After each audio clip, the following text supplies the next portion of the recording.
Utumwa wa kimawazo ni tatizo kubwa ambalo linaikabili jamii yetu kwa muda mrefu sana. Tunapoongea utumwa wa kimawazo,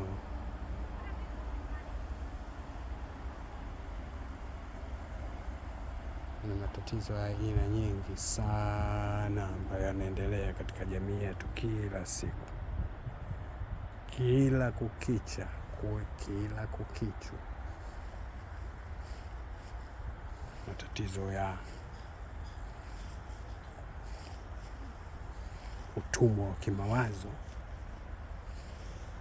limekuwa tatizo sugu la muda mrefu sana.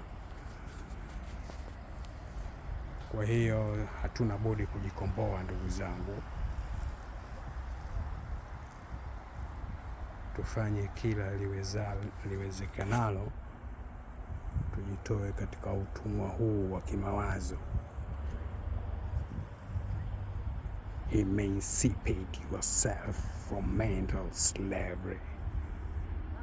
That is the biggest problem in our community. Tatizo kubwa sana linalotukabili, wake kwa waume, wadogo kwa wakubwa, wazee kwa vijana, wafupi kwa warefu, wanene kwa wembamba, maskini kwa matajiri, na kila aina ya watu.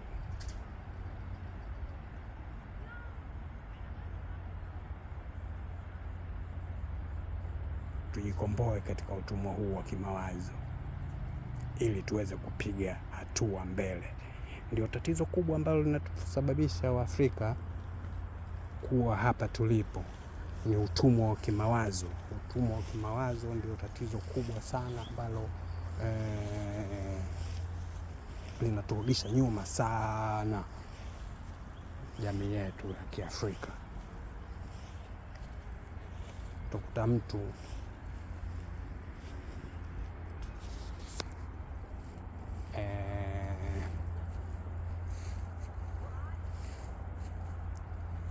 mfano mmoja wapo, tatizo kubwa sana lipo katika masuala ya nywele. Tatizo la nywele ni tatizo kubwa sana. Ustaarabu huu wa kudharau mila na tamaduni zetu za asili imekuwa tatizo kubwa sana, na kuheshimu na kuvamia vitu vya kigeni. Tatizo ambalo limeikumba jamii yetu limekuwa sugu kwa muda mrefu sana. Wake kwa waume, kubwa kwa wadogo, wazee kwa vijana, watu wote, hakuna heshima tena juu ya mila na desturi zetu. Kwa mfano nywele zetu, katika utamaduni kama huu wa kusokota nywele, umeonekana kwamba ni uhuni, ni jambo la kihuni katika baadhi ya taasisi mbalimbali hapa nchini kwetu. Watu wenye aina hii ya nywele wanapata matatizo makubwa sana katika shughuli mbalimbali. Wanadharauliwa, wananyanyaswa, wanakumbana na matatizo mengi tu kwa ujumla. Kisa ni staili zao za nywele. Wanaambiwa ni uhuni au na mambo kama hayo, wakati hizo ndio asili ya Mwafrika. Ni staili za Kiafrika kabisa ambazo hata kusuka, wale wanaosuka nywele, imeonekana kwamba wanaume wakisuka nywele siku hizi ni uhuni, na ni mpaka wanaitwa mashoga saa nyingine. Yani unamtukana babu yako aliyevaa herini, aliyetoboa sikio, aliyevaa herini, aliyesuka nywele, babu yako ambaye ameanzisha utamaduni huo. Leo hii kwa sababu ya elimu yako ya kigeni, kisa umekwenda darasani, umejua kufunua kurasa 2-3, unadharau utamaduni wako, babu yako. Unaona, kisa umeingiziwa kitana na mkasi, kata nywele zako, na kuingizwa ujinga, maana kile ndio inaitwa brainwash. Ni katika tatizo kubwa sana ambalo Mwafrika mkoloni ametuachia, tatizo kubwa sana ambalo hatuna budi kujitoa katika minyororo hii ya mkoloni. Ni hilo tatizo alilotuachia, kunyoa nywele. Ndugu zanguni, maki ukishanyoa nywele ushajitia ujinga. Wakale alisema akili ni nywele, kila mtu ana zake. Sasa wewe unaenda kukata nywele zako, maki ushajitia ujinga. Lakini kwa sababu hatuelewi mambo haya, tunaona ni sawa tu.